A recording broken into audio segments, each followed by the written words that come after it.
وجاہت علی سوال کر رہے ہیں، یہ کہہ رہے ہیں کہ نکاح کیوں ضروری ہے؟ آج کل کے معاشرے میں لوگ کہتے ہیں صرف ریلیشن ہونا چاہیے، نکاح کی کیا ضرورت ہے؟ اس سوال کا جواب دو طرح بنتا ہے۔ ایک تو یہ ہے کہ کیا ہم بحیثیت مسلمان پوچھ رہے ہیں یا بحیثیت غیر مسلم پوچھ رہے ہیں۔ اگر تو بحیثیت مسلمان سوال ہے تو پھر حقیقت میں یہ سوال ہی نہیں بنتا۔ وجہ یہ ہے کہ جب ہم کلمہ پڑھتے ہیں تو اس کا مطلب یہ ہوتا ہے کہ خدا نے ہمیں جو حکم دیا ہم نے اسے مان لیا، ہمیں وہ سمجھ آئے نہ آئے، اس کی حکمت کا پتہ چلے نہ چلے، لیکن ہم نے اپنے آپ کو اس بات کے لیے پیش کر دیا کہ خدا کا ہر حکم ہم نے تسلیم کرنا ہے اور اس کے مطابق عمل کرنا ہے۔ تو لہٰذا مومن ہونے کے بعد تو یہ سوال پیدا نہیں ہوتا کہ جناب یہ والا حکم کیوں ہے، وہ کیوں نہیں ہے۔ جب ہم نے ایک مین چیز کو قبول کر لیا تو اب اس کے اندر کی ساری چیزیں قبول کرنی پڑے گی۔ اب دوسری بات، بحیثیت غیر مسلم۔ بحیثیت غیر مسلم بھی اگر اس کو دیکھا جائے یا اسلام کی حکمت کے اعتبار سے اگر اس کو دیکھا جائے کہ نکاح کیوں ضروری ہے اور محض ریلیشن وداؤٹ نکاح یہ کیوں درست نہیں ہے، تو اس کی بہت بڑی وجہ یہ ہے کہ جو میاں بیوی کا تعلق ہے یہ تعلق دنیا کے عام تعلقات کی طرح نہیں ہے۔ یہ ایسا نہیں ہے کہ میں ایک سودا مارکیٹ میں خریدنے جاتا ہوں، میں نے پیسے دیے، سودا لیا اور مجھے پسند آ گیا تو ٹھیک ہے، ورنہ واپس کر دیا۔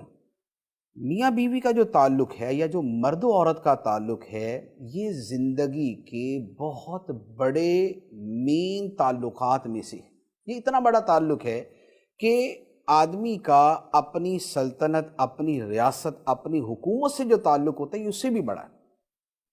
اس لیے کہ حکومت کے ساتھ یا ریاست کے ساتھ انسان کی جذباتی وابستگی وہ نہیں ہوتی جو اس کی فطری اور جنسی طور پہ مرد و عورت کے درمیان ہوتی ہے۔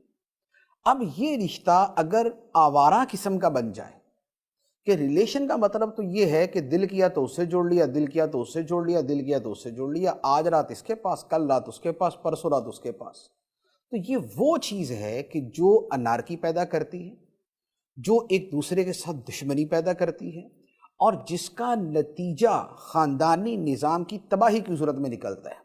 کیونکہ مرد و عورت کا تعلق محض اتنا نہیں ہوتا کہ وہ ملے اور جدا ہو گئے۔ مرد و عورت کے تعلق کے نتیجے میں نسل انسانی آگے بڑھتی ہے۔ جب نسل انسانی آگے بڑھتی ہے اور یہ تعلق اس کا سب سے بڑا اور اصل ذریعہ ہے، تو اب بات یہ ہے کہ اگر محض ریلیشن ہوگا تو نسل انسانی کیسے بڑھے گی؟ کیونکہ ریلیشن والا تو آج ہے کل نہیں ہوگا، آج وہ ساتھ ہے کل نہیں ہوگا، تو وہ تو چلا گیا۔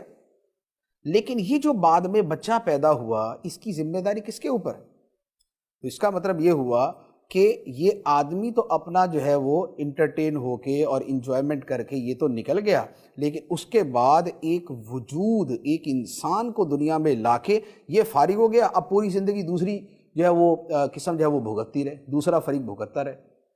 یہ ہے ریلیشن کا نتیجہ۔ لیکن نکاح میں کیا ہوتا ہے؟ نکاح کے اندر یہ ہوتا ہے کہ نکاح کے اندر وہ جو باپ ہے اس کو باپ کی ذمہ داری قبول کرنی پڑتی ہے، اسے باپ کے فرائض ادا کرنے پڑتے ہیں، اسے بچے کے تمام حقوق پورے کرنے پڑتے ہیں۔ تو اب کیا ہے کہ اب ایک سیکیور ماحول پیدا ہوتا ہے۔ اب ذمہ داریاں جو ہے وہ دونوں کے درمیان تقسیم ہوتی ہے کہ جب دونوں کے عمل سے بچہ وجود میں آیا ہے تو ذمہ داریاں بھی دونوں کے اوپر آئیں۔ تو کچھ ذمہ داریاں ماں پہ چلی جاتی ہیں، کچھ باپ پہ چلی جاتی ہیں۔ لیکن ریلیشن کی صورت میں کیا ہوتا ہے؟ ریلیشن کی صورت میں ساری ذمہ داریاں جو ہے وہ ایک فریق پہ چلی گی، دوسرا تو نکل گیا۔ یہ تو نہیں ہو سکتا کہ ماں چھوڑ کے چلی جائے۔ کیوں؟ اس لیے کہ وہاں جو فطری جذبہ اور تعلق ہے وہ باقی رہتا ہے۔ دوسرا یہ ہے کہ ماں نے تو اس کو اٹھا کے پھرنا ہے، باپ تو جو ہے اگلے دن نکل گیا، ماں تو اگلے دن ہی نکلے گی، اس نے تو 9 مہینے اس کو جو ہے وہ اٹھا کے پھرنا ہی ہے گود میں اپنے پیٹ کے اندر، اور اس کے بعد جو مراحل ہیں سارے ماں نے طے کرنے۔ تو یہ ہے ریلیشن کا نتیجہ۔ جبکہ نکاح کے اندر جو ہے دونوں اول سے آخر تک اس میں برابر جو ہے وہ ذمہ داری اپنی پوری کرتے ہیں، تو یہ اس کا فائدہ ہے۔ تو یہ اسلامی احکام کی حکمتیں ہیں۔